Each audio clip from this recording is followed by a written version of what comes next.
Hey everyone, Jonathan Bailor back. Very much looking forward to today's show. We have a woman with a diverse background. So someone who I definitely have a soft spot for in my heart. Having a diverse background myself, she had a brief stint in the food world as a pastry chef, bakery owner. Sounds like someone we know, aka the lovely Carrie Brown, my podcast co-owner, but then co-owner, and she also then spent over 15 years working as a personal trainer. So she's got one foot in the delicious dish arena. She's got another foot in the personal training arena. She's also written for every magazine in the world. We're talking Glamour, AARP, Oxygen, Shape. So she is just a wealth of knowledge and experience when it comes to eating and living and enjoying yourself. Linda Malone, welcome to the show. Thank you so much, Jonathan. I appreciate you asking me to be on. Linda, you have a diverse background. How did this happen? How do we go from little Linda to the Linda of today? Well, they say there's two types of people. There's people who find a career early in life, stick with it their whole lives. And then there's people like me who kind of jump around, always finding things that, maybe there's something more exciting that I can do or something different. And the interesting thing is that it all comes together where I am now. But I started with I have a bachelor's degree in nutrition, and I thought I wanted to be a dietitian. I quickly found out that was a little bit too dry for me. I'm very creative. And so I ended up working as a recipe development specialist. And a lot of the back of the box recipes that you see for, say you pick up a bag of rice and it has a recipe how to use the rice. That's the type of thing I did for 7 years. And I found I had a talent for desserts. And so I became particularly interested in that. And it was more from the creative aspect. I mean, I really didn't have a huge sweet tooth, but I love to make beautiful things. And so I ended up just pursuing that realm and going into becoming a pastry chef. I worked at a restaurant for a number of years and then just decided I wanted to open up my own bakery. And so I did that for about 3 years, and then just kind of followed that whole path. And I don't know, I got bored with it after a certain amount of time, and just decided, well, I've always been into fitness, which was always sort of a conflict for me anyway. I would leave the bakery and go to the gym, and people would say, who smells like cupcakes? And it would be me. And I just decided, it was too much of a contradiction, and I was getting bored with the bakery business. And so I just went all out into the fitness world. And that was in 1995. And so I did that, and it was in-home personal training, mainly that I did. And, I enjoyed that for a while, but as I said, I tend to burn out. And then I ended up getting into writing just because, well, did that for long enough, and now it's time to switch gears again.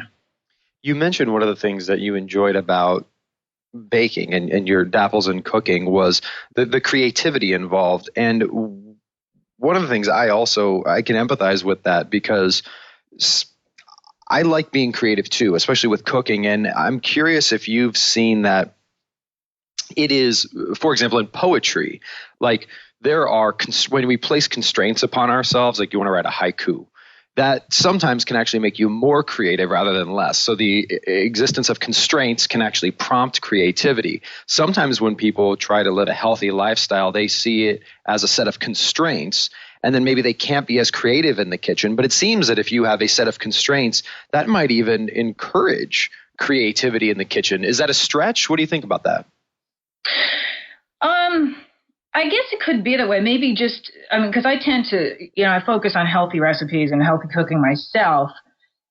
But then after a while, if you're eating the same thing or preparing the same thing, you will just, I think, naturally look for ways to kind of expand on that. And the problem is if you do that and you end up adding, like, for example, I had a former personal training client who started eating, I forget what, I think it was just yogurt, in the morning and some fruit. And then she started adding cereal to it. And then she started adding nuts to it. And then it was creative, but then you're also getting out of your, what the whole purpose of your original plan was, which was to have a healthy diet. So I guess it can perpetuate creativity, but you need to be careful that, on how creative do you want to get and what are your goals with whatever it is you're doing. Does that make sense? Oh, it absolutely makes sense. It reminds me of my dear mother, who is just a wonderful, wonderful woman. We will talk on Sundays, and she will tell me, Jonathan, you'll be so proud of me.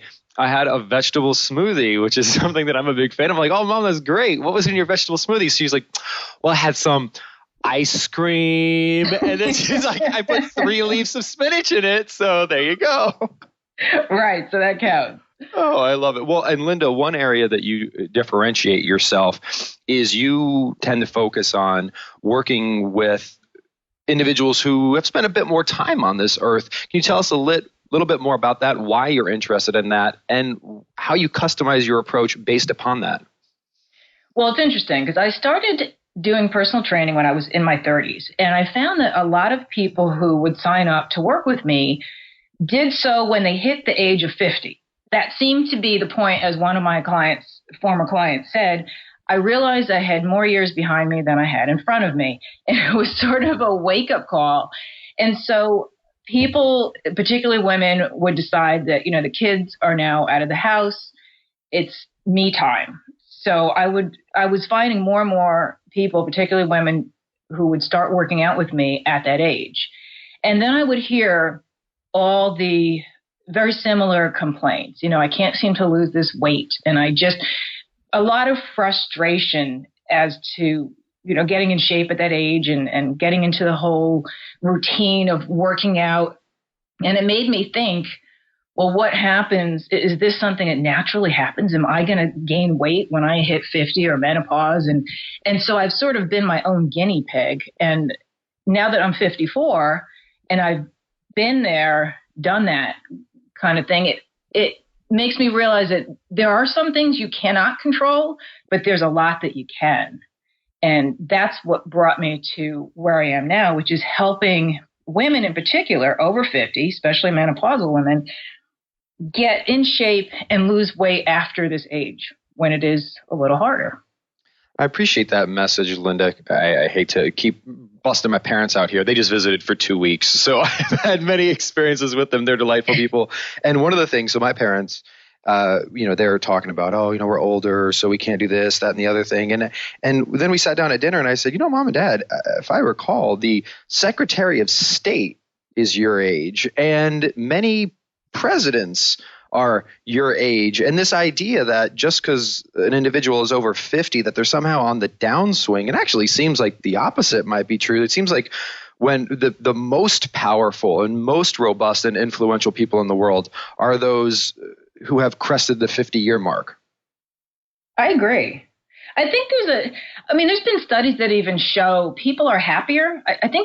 I'm not sure if it said people are happier after 50 or just as we age, we tend to get happier. I think there are a lot of things that don't bother you anymore. For example, when I was younger, I thought, I'm listening to my clients and they're telling me, one woman in particular, I remember, she said, you wait till you hit 50. Men aren't going to look at you anymore and you're just going to be invisible. It was pretty upsetting to me actually at the time. And now I realize it's really an attitude. And there are people over 50 who act much older. And then there are people like myself. I just don't really think that much about it. And I've never been happier or more satisfied with my life as I am now. And I know there's a lot of other people my age who feel the same way. So it's individual as the person themselves. But in general, people I think are happier, especially if you have kids and they're now out of the house. Well, what have you found to be some unique lifestyle practices that really optimize around individuals in that stage of life? As far as exercise and anything to live, to feel great. Well, you definitely have to keep moving. And it's not so much just structured exercise, but so many people, myself included, we have desk jobs now, and sitting at the desk all day does a lot of damage to your health in ways that are not as obvious. You've probably heard of some of these studies. It creates inflammation. For example, as I'm talking to you now, I'm standing up. I have a desk that I bought, a cheap stand-up desk that I got in a office supply store, and I prop up my laptop on it so I can spend some time standing during the day as well as sitting at my desktop computer. So I think staying active, even if it's just standing when you're on the phone, that sort of thing, keeps you healthy in a lot of ways. But for one, it burns twice the calories as sitting down. So right away you have a calorie burn. And also it is important to have a regular exercise program. And it doesn't have to be that you go to the gym. A lot of people don't like the gym. Just going out for a walk, getting outdoors, socializing, maintaining ties with people. We get so caught up in social networking now that, it seems a face-to-face meeting seems odd, and it's getting rarer. And I know with my own friends, I think 1 out of 10 people that I make plans to meet with face-to-face that ever comes to pass, we don't seem to make the time anymore. So those are a couple of things. And then eating fresh and limiting fast food and processed food. It sounds like a no-brainer, but a lot of people still, they go for the convenience, and there's just a lot of, sodium, fat, and all kinds of stuff that is just not good, especially as you get older.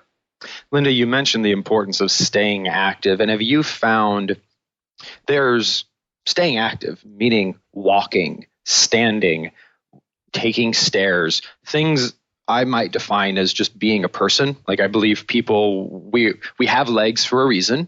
They're intended to be used.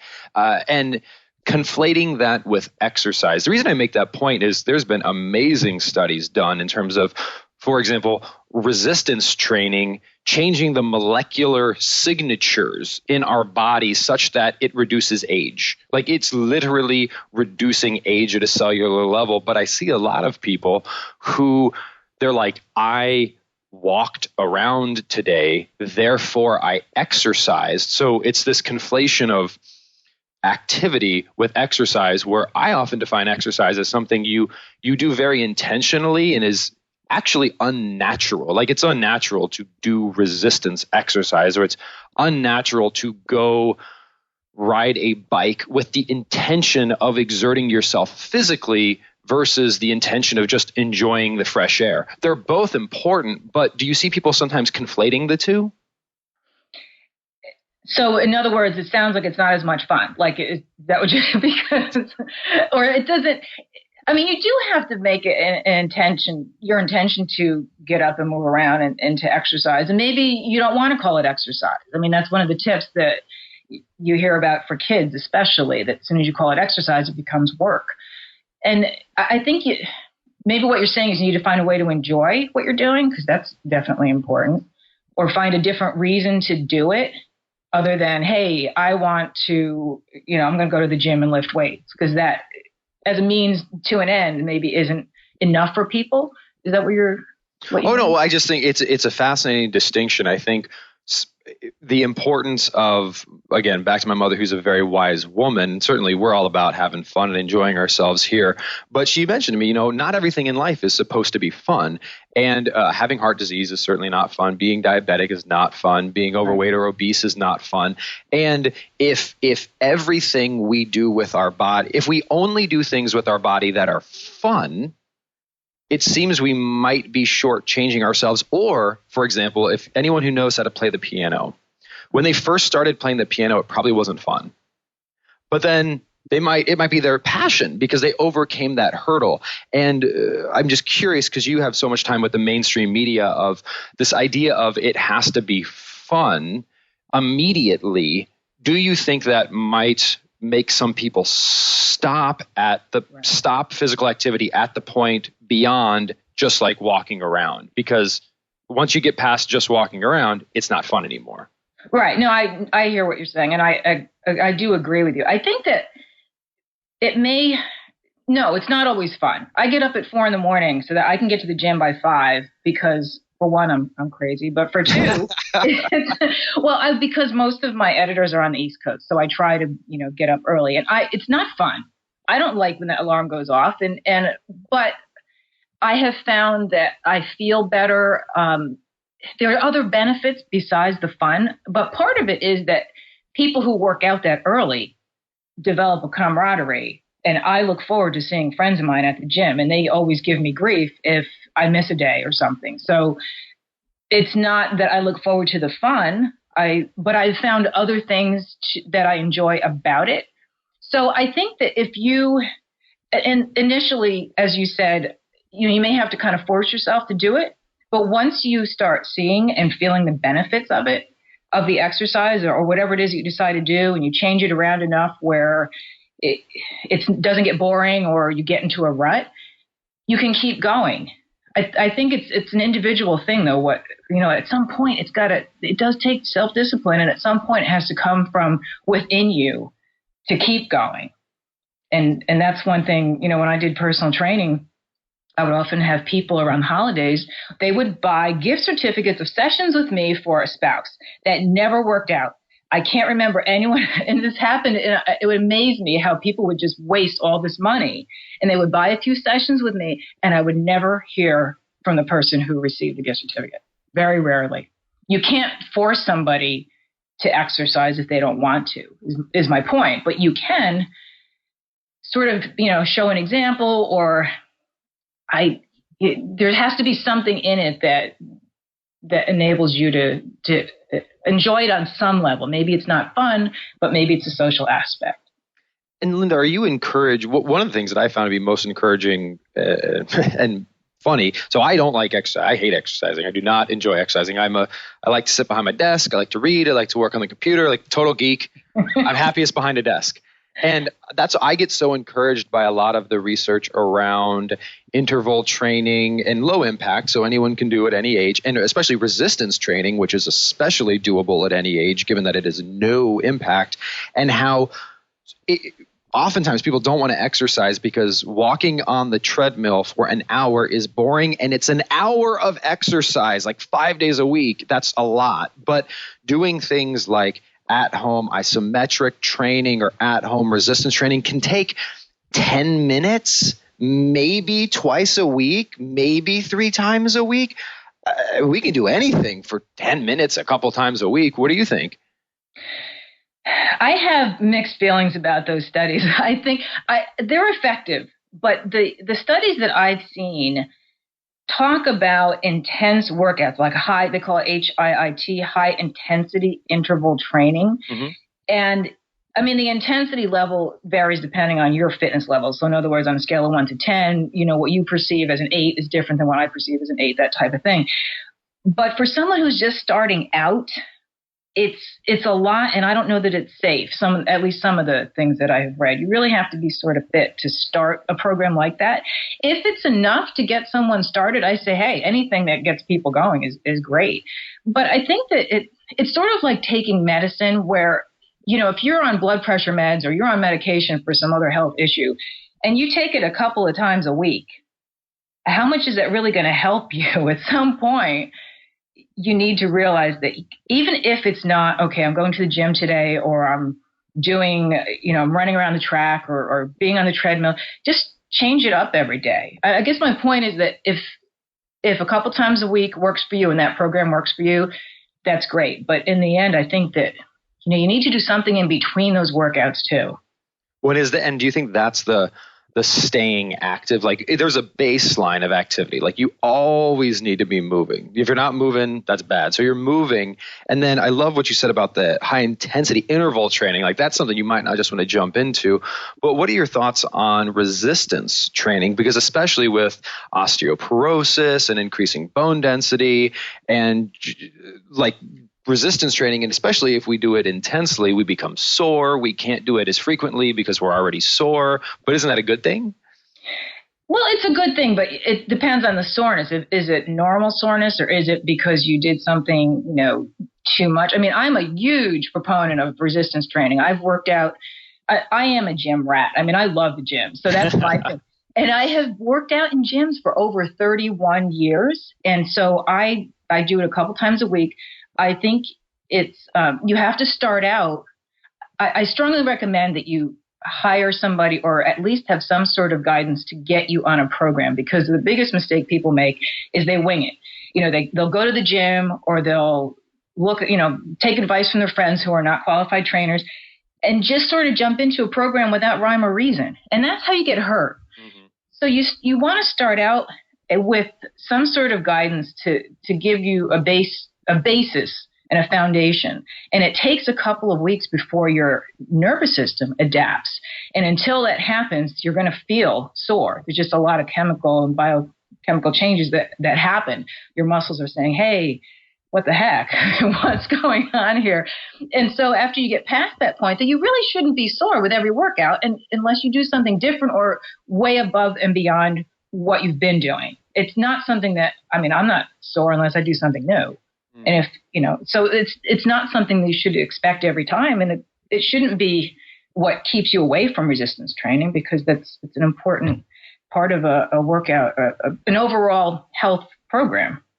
I appreciate your recommendation around not just winging it, because exercise is extremely powerful. It's almost medicinal. And when we think about its effect on the body as almost like medicine, you certainly wouldn't just go to the pharmacy and be like, I'll take that one and just grab it, right?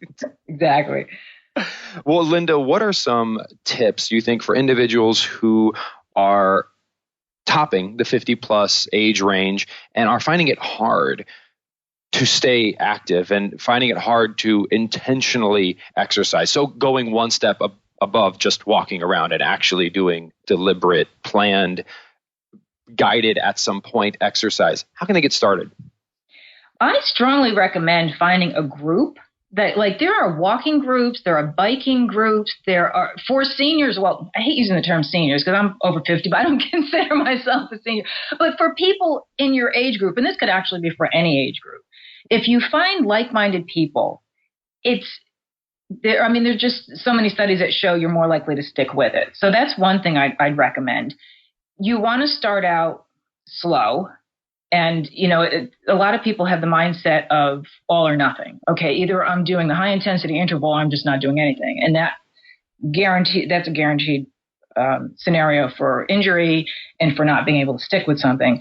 So start out slow, find a group, try a few different things. Maybe one type of exercise you don't like, but maybe there's something else, and experiment. And then through the years that I've worked out, I've run the gamut of, group exercise, spinning, and now I don't do either of those things, but I find other things that I do like. So those are important. And along with the group exercise, if you don't like group exercise, find a friend that is willing to do it with you, especially if it's someone who's more motivated than you. You don't want someone who's lazy. If you need motivation, you want someone who will say, yeah, hey, we said we were getting off the couch this morning and we're going to go to the yoga class or whatever. But those are the top tips I would recommend. And Linda, what would you also recommend individuals, because I think we talked about this a little bit earlier, was give it a little bit of time. Like if the first time you do it, it isn't a home run, that doesn't mean you'll never enjoy it. Just like the first time you drank wine, you may not have been like, this is the most delicious thing I've ever had in my life, yet you may enjoy it very much today. How long do you think we should give something before we make that decision? I'd say at least give yourself 60 days.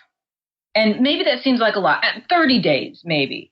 30 days and then try something else. Just don't give up, because there's just too much to gain and so much to lose if you don't get yourself on track.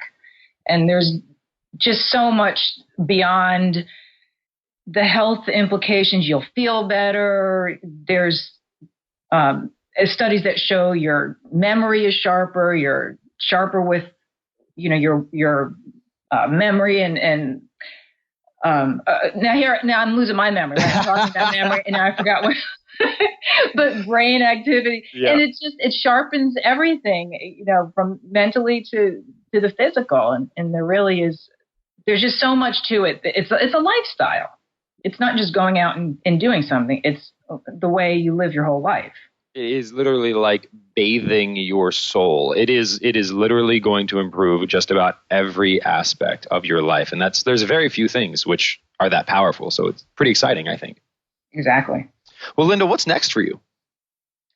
Well, I'm pursuing more my business is going more in the direction of helping women over 50 in particular, because as I mentioned earlier, it just seems there's a big demand for that. And I have a lot of questions from friends of mine who are over 50 who ask me all the time about different methodologies, how much should I work out and how much cardio should I do? How should I eat? So my career is going more in that direction, but I'm still going to be doing all the freelance writing I do because I enjoy that too. So as long as it has to do with health and fitness, I'm there. She's there. Well, Linda, thank you so much. It's been an absolute joy chatting with you and certainly motivational. Folks, if you want to learn more about Linda, please check her out online at lindamalone.com. Last name spelled Melone. Linda, thank you so much for joining us today. Thank you, Jonathan.